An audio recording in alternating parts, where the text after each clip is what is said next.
Olá, eu sou o Lucas Ciccone Balteiro, arquiteto e urbanista, mestrando no programa de pós-graduação da FAUSP, na área de História e Fundamentos da Arquitetura e do Urbanismo, sob orientação da professora doutora Nilce Cristina Aravecchia Bottas.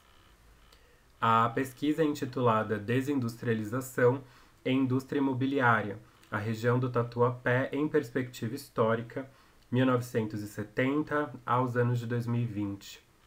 Os trabalhos foram iniciados agora, no ano de 2022, e têm apoio da CAPES.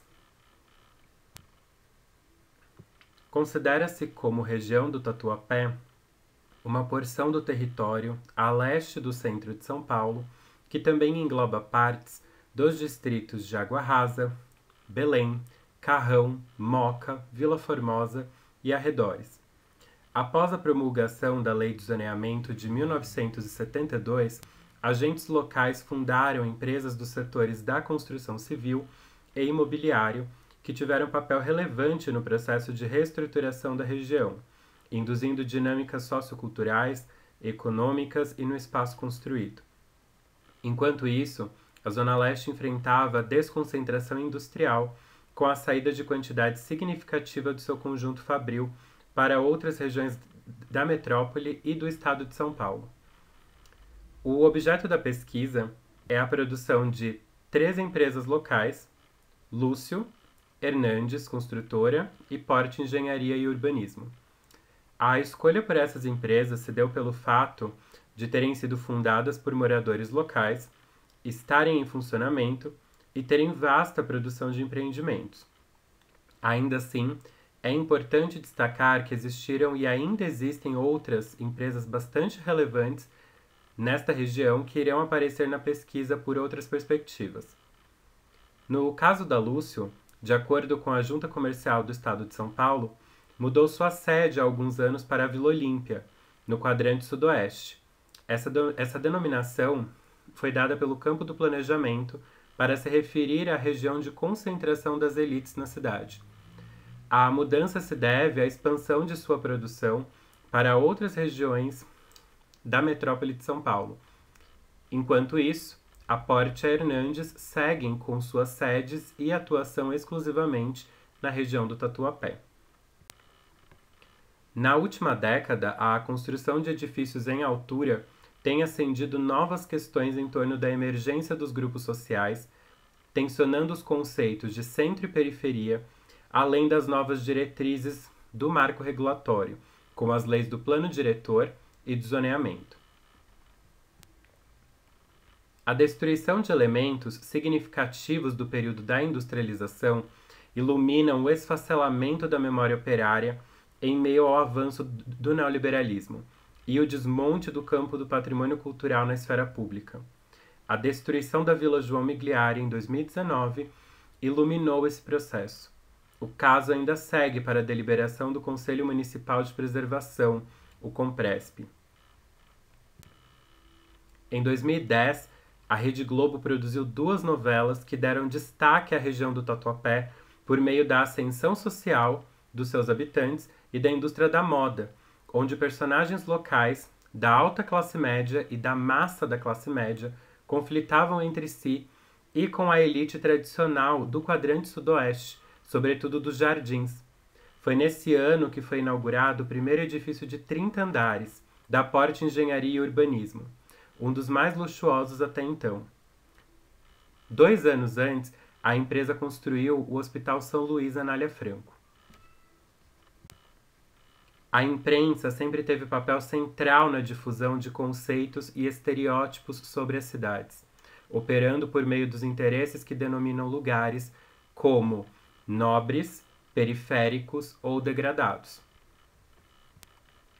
O objetivo é investigar as transformações urbanas que marcaram a região do Tatuapé na zona leste de São Paulo nas últimas décadas, relacionando-as com as dinâmicas mais gerais da cidade e de sua inserção metropolitana, confrontando os fenômenos mais amplos com aqueles mais específicos do território a ser estudado, de forma a contribuir com a literatura sobre os processos de produção da cidade de São Paulo que embasem avaliações e revisões dos paradigmas de planejamento. Na literatura do planejamento urbano de São Paulo, é recorrente uma visão de cidade pautada entre o imaginário de um centro muito rico e repleto de infraestrutura, em contraposição a um mar de periferias precárias, anônimas e violentas. Uma ideia de centro que abrange as avenidas Paulista, Faria Lima e Berrini, conhecidas centralidades financeiras, versus uma zona leste distante, anônima e fora dos holofotes. Tal imaginário foi sempre sustentado pela imprensa, manipulando a opinião pública quanto aos ideais do que é bom ou ruim, feio ou bonito, desejável ou desprezível na cidade.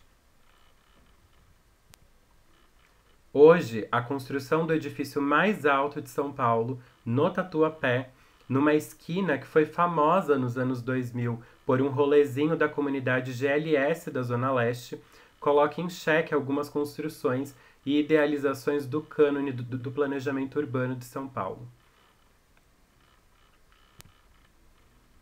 Finalizo com uma cartografia produzida para o início da pesquisa que faz relação entre a lei de zoneamento, a desconcentração industrial e a atividade imobiliária das empresas estudadas, destacando a região em questão entre os distritos prioritários e secundários da investigação. Em roxo mais claro, destaco as zonas de predomínio industrial da Lei de 1972, em contraponto às zonas de predomínio industrial da Lei de 2016, em roxo escuro. Isso demonstra a redução das zonas de incentivo à atividade industrial ao longo do tempo, dando espaço para transformações por meio do setor terciário, não apenas por empreendimentos imobiliários, mas também pela construção de shopping centers entre as décadas de 1990 e 2010. No centro dos mapas, destaco o Shopping Anália Franco, que reúne as lojas mais luxuosas e encontra-se no epicentro da valorização da região. Essa é uma imagem retirada do site da Serrano Arquitetura e Construção, uma outra empresa que também é atuante no Tatuapé, fundada e atuante na região, onde vemos a construção do Shopping Anália Franco, junto com uma grande unidade do hipermercado Carrefour, no meio do que viria a ser chamado de Jardim Anália Franco. Essa foto é de setembro de 1998. Os 20 anos entre os anos 90 e os anos de 2010 também foram importantes para os estudos da globalização, buscando compreender movimentações e estratégias que almejavam tornar as cidades mais competitivas economicamente no cenário mundial.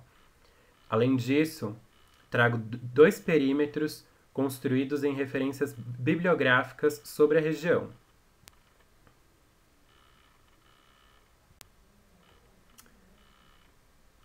Aqui nessa imagem, à esquerda, na transição do centro antigo de São Paulo, à esquerda, em marrom, para a Zona Leste, o que as professoras Regina Meyer e Marta Dora Gronstein chamaram de vetor leste do centro, nesse local onde fica localizado o famoso bairro do Brás, uma centralidade popular bastante importante da cidade. À direita, uma grande área que foi chamada de centralidade emergente pelos professores Raquel Ronick e Heitor Frugoli, também utilizado por Thaís Endrig na sua pesquisa de mestrado. Muito obrigado por acompanhar até aqui e qualquer questão, mande um e-mail.